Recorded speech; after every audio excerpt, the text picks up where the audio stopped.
The subject of this video is Medicare billing fraud involving intermittent urinary catheters.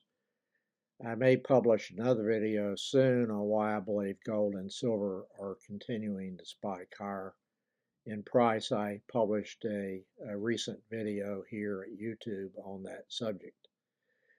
Back in the fourth quarter of 2023, I received my Medicare claim summary that had 3 claims for a 200 intermittent urinary catheter with insertion supplies allegedly provided by a company located in a strip mall in Grand Prairie, Texas. I've never used those catheters and have no need for them. I had not been in Texas in over 4 decades and had no knowledge of the company that allegedly provided that product to me, which they, of course, did not do. I looked at the property location on Google and noted that it was in a rundown strip mall with vacancies. It was an obvious fraud that I think Medicare could have detected simply by doing a Google search of the property and finding out that it was a company that was recently incorporated.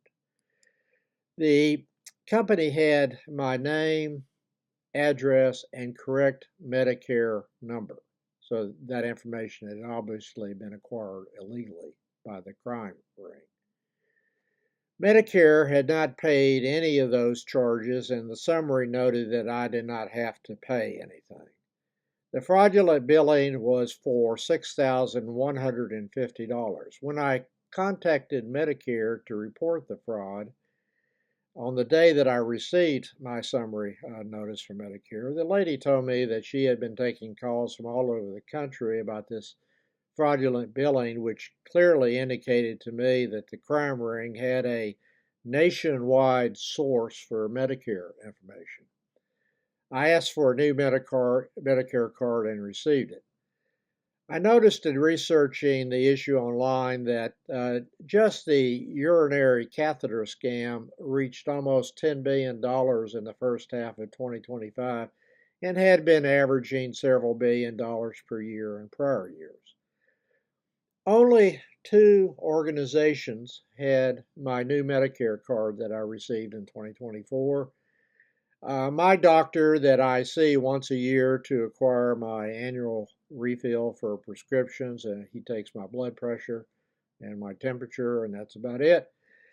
And he would only have Nashville area patients.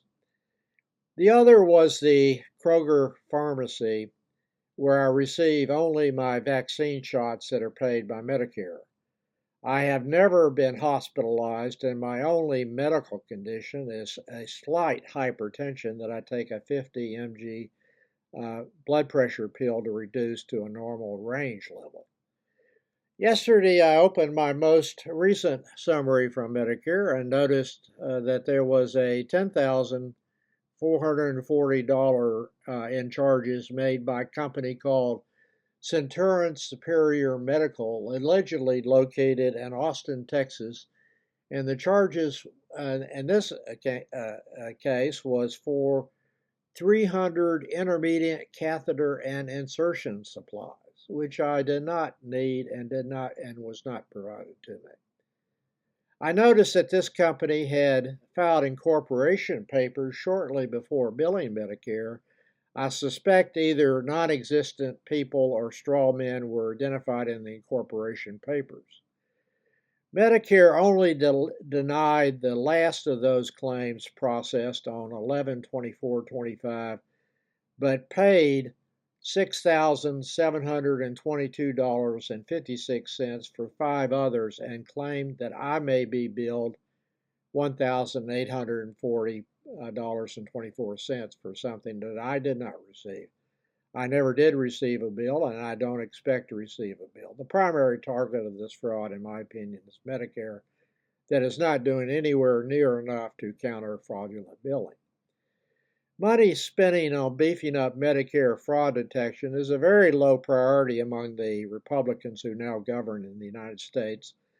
who recently appropriated in their big, beautiful bill $170 billion in new appropriations for border security, including a very large allocation of that amount to deport people who have committed no crimes in the U.S. and add to the U.S. GDP growth the Social Security Fund, even though they will never receive any benefits, and tax revenues to both the state and local government, including sales taxes. The fraud detection needs to start with checking out the company that is new to Medicare billing and then to seriously to check it out and do it thoroughly. And then to immediately question billings for products made by recently established companies for products like urinary catheters. I called Medicare and reported this fraudulent billing the same day that I received the summary, which was yesterday, January 12, 2026. I also requested a new Medicare card. I also told the representative that the same thing will happen again and again until Medicare shuts down the common source that is providing the Medicare card and other information to the crime ring. Giving me a new card will not stop the criminals from doing the same thing again unless Medicare finds the source of the data leak. I researched the company and found that it is no longer in existence, of course, and fraudulent billing claims appear to be nationwide. Medicare fell for this fraud by paying most of the charges.